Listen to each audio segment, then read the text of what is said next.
I'm going to explain exactly what these pyramids done. Now, before we start, I'm just going to say the scepter looks a lot like the Wardenclyffe Tower that Tesla was using, and ironically a plasma ball. Okay, now all of these are electrical symbols when you pretty much do the math. This right here is a thermoelectric capacitor, thermoelectric generators. All right, consider Stonehenge. Okay, look, Roman numerals. Now this is a thermoelectric generator basically. Okay, now consider Roman numerals. That looks like a 2. All right, now we're going to get into 369 that Tesla was talking about. All right, now 369, you have lithium, carbon, and fluorine. Now these 3 elements here are pretty amazing elements. All right, lithium is a very, well, obviously we use it for lithium ion batteries. It's a very electrically conductive metal. I mean, you can use it as a battery. Lithium ion, lion, the Sphinx, that's just an ironic coincidence. Now, when you have these 6, they all have 6 shells, okay? Consider that a 6. Now, I believe that the Sphinx is the beast, okay? Now, you need these specific elements because of their molecular geometry. Because you have a pyramid, of obviously, the geometry means something. Now, we know that water has a memory, and it usually makes hexagonal shapes depending on what frequency or what kind of positivity is being fed to it. These are the best elements, or, well, they're precious elements that we use today for certain specific functions, and the pyramids uses, utilizes the best properties, basically. All right, silver, gold, aluminum. Then you have the quartz, pure quartz. Now, these are the molecules. Okay, now whether this is the function or not, I believe it's definitely on the right track, because we don't give the far ancients the credit that they deserve. They have every bit of knowledge that we have now, and even surpassed us, but we still don't give them the credit that they deserve. Now, you have lithium, carbon, fluorine, silver, gold, aluminum.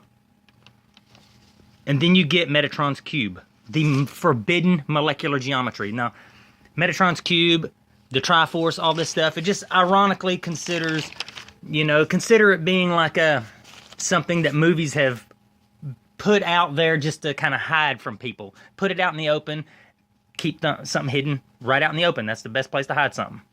Now, after I solved the Sphinx, or I even used the idea of how it works or how I got it operating, basically, I generated a cold fission generator. And I don't care if this actually does work and it changes the world. That's all I care about, all right? I don't care if some rich guy takes this video or an idea, does a couple of mathematical, equations, changes it around a little bit, and then gets all the credit for it, okay? But, ironically, this looks like a scepter, okay? It looks just like a scepter, which is ironic because Wardenclyffe Tower that Tesla was using also looks like the scepter, okay? So that's another ironic coincidence. Now here's another ironic coincidence. Ezekiel saw the wheel inside wheels, or wheels upon wheels and all that. Okay, now this is my depiction of Stonehenge, okay? This is more or less a thermoelectric generator, however you want to consider it. You got north, south, north, south, north, south, or positive, negative, positive, negative, positive, negative, okay? That would be the wheels inside wheels that Ezekiel saw. Of course, it'd be a little more high-tech than this, but nonetheless, this is basically the design. Now, these ancients, they didn't waste any energy. If ever there was any entropy, they utilized the entropy to create more energy, and everything worked in a circle. One thing would power something, while the energy from that power would power the thing that's powering it. See what I'm saying? So everything worked in a circle, the circle of life, okay? And I'm going to show you exactly how this worked. And we know that we can do this if we actually consider the entropy and actually use thermoelectric generation, geothermal generation, geomagnetism, electrostatic energy, all of these, basically this power plant, or the Sphinx generator, it generates a star in the King's Chamber is what it does. It's a geothermo hydroelectrostatic power plant. That's what I would call it. Now, we'll consider a motherboard too. Now, ironically, the socket for the pyramids, it's a socket 9131. That's amazing, okay? The socket that the pyramids fit in is a 9131, which is amazing because it all looks like macro technology. It's giant technology. It's something you could actually imagine walking into one of these transistors, okay? This would be Khufu's pyramid. This would be Khafre's pyramid. This would be Menkare's pyramid, okay? You have the CPU, which would be generating the star. This is where the life is, the energy, the pure core power, the pure energy that does all the computing and thinking for the CPU. That's what in the King's Chamber is a star, okay, on a gigantic level, okay? Then you have your North Bridge and your South Bridge processors, okay? This is where the Temple of the Sphinx would sit, okay? The Temple of the Sphinx was the main control room, okay? That's where you put where the Metatron's cube or whatever the elements were that started the process. But ironically, that's the only building that's been destroyed. Why would they destroy it? To keep its functions hidden and to keep it shut down forever. I mean, that was the whole function, the point of it. Destroy that room so it cannot function anymore. Now, like I said, you consider the life is the energy, and this thing comes to life and starts computing for you. And ironically, this is all composed of the same things that the pyramids are composed of. Silicon, and of course, if you utilized and incorporated the gold and stuff like that. All right, well, hold on. This is the King's Chamber. This is a capacitor.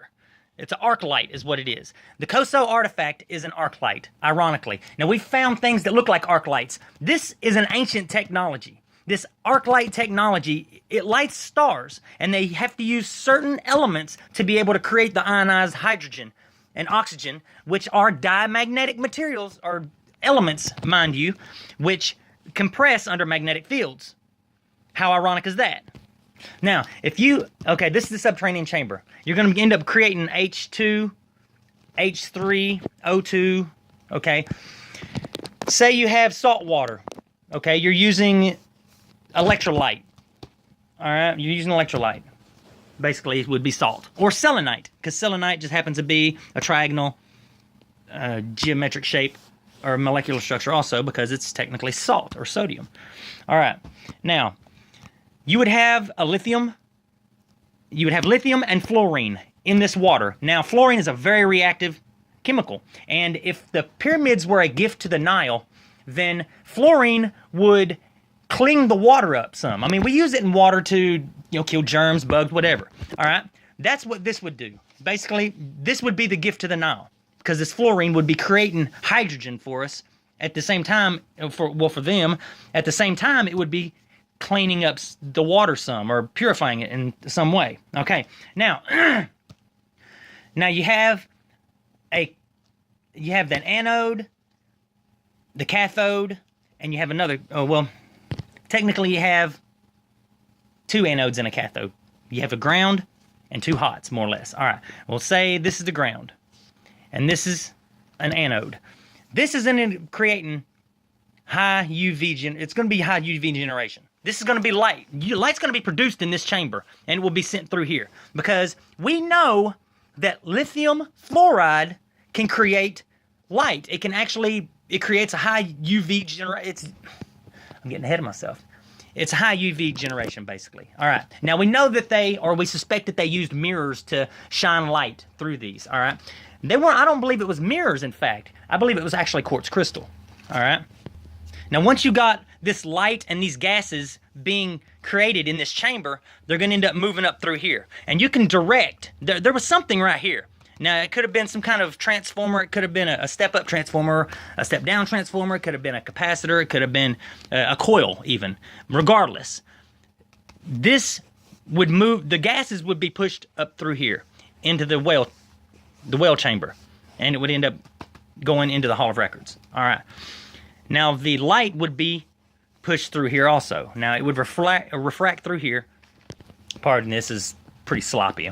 But it would come up through here. Now, these would be directing electrons, all right? Now, people would consider, when I say this thing was probably a particle collider, people are like, oh, man, that thing's not big enough, yada, yada, yada.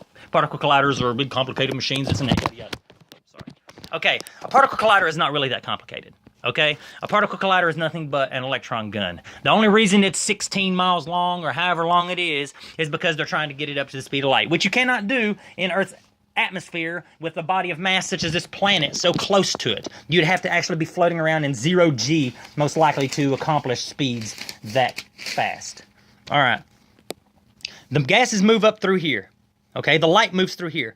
They shoot the light through here, because an electron gun technically is only a cathode and 2 anodes and some mirrors or some refracting plates, basically to direct the electrons. That's all it is. Okay, an electron gun is nothing. They're in CRTs everywhere. That's what a cathode ray tube is. It's basically just an electron gun. Okay, now if you consider this right here,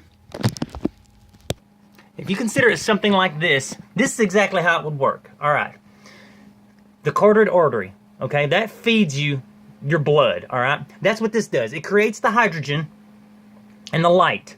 Okay, the light is shot directly through here. That's why you got the light prism. And when you shine light through a prism, this is what you get. You get the array, the light array of the rainbow. Okay, now the electrons or light is going to shoot through here through a quartz plate.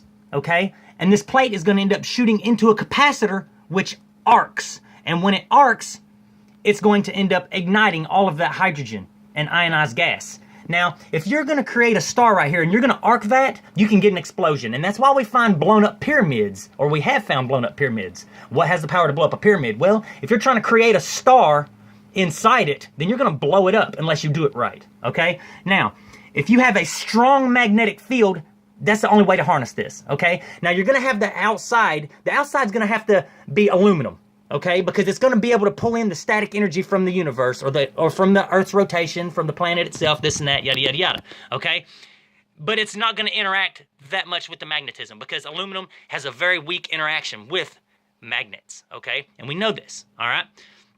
Now, these are diamagnetic gases. Okay, that means whenever this field is created, it's going to compress them. All right.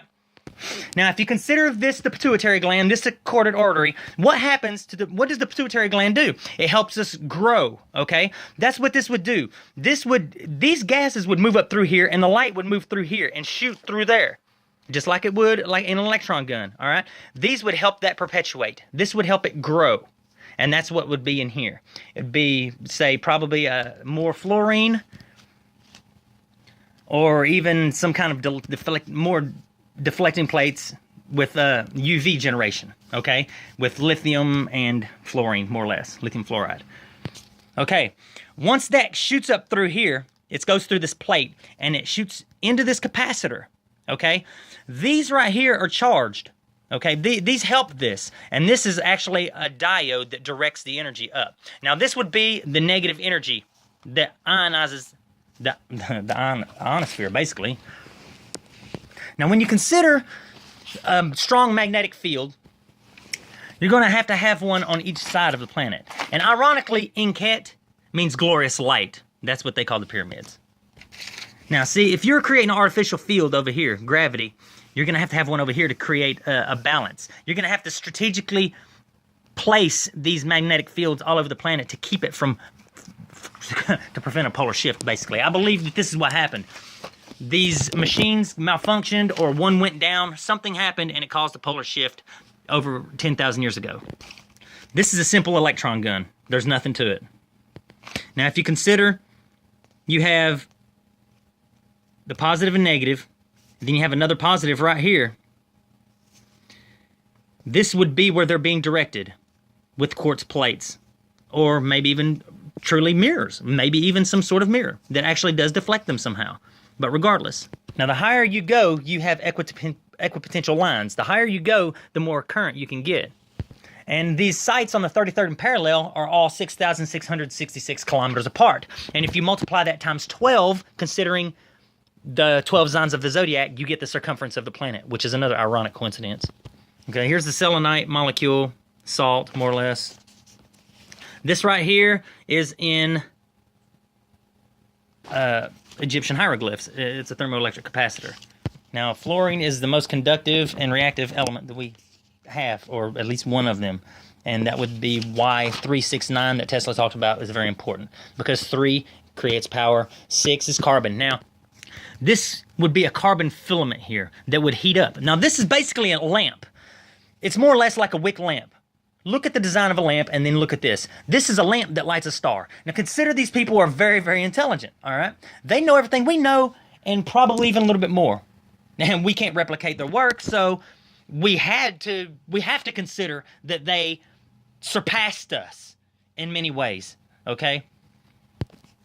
Now, how it looks like a motherboard, obviously, you got your CPU, the north bridge and the south bridge. Now, these are going to create a strong magnetic field. I believe that's why exactly this pyramid is the one with all of the tombs and most of the stuff around it, okay? Because they're trying to create a magnetic field around this star to keep it harnessed from blowing up, okay? Now, the ionized particles are going to come up through the Grand Gallery, all right? The Great Hall of Records, however you want, whatever you want to call it. I've seen it called a lot of stuff, okay? And this is where the light spectrum comes in. With these ionized particles, the light comes through here, okay? The glorious light. Now look, this right here is the Sphinx's temple, all right, from what I could find of it. Now, these are going to be the thermoelectric legs, getting energy from, obviously, the ceiling or the roof or whatever, okay? The heat or the sun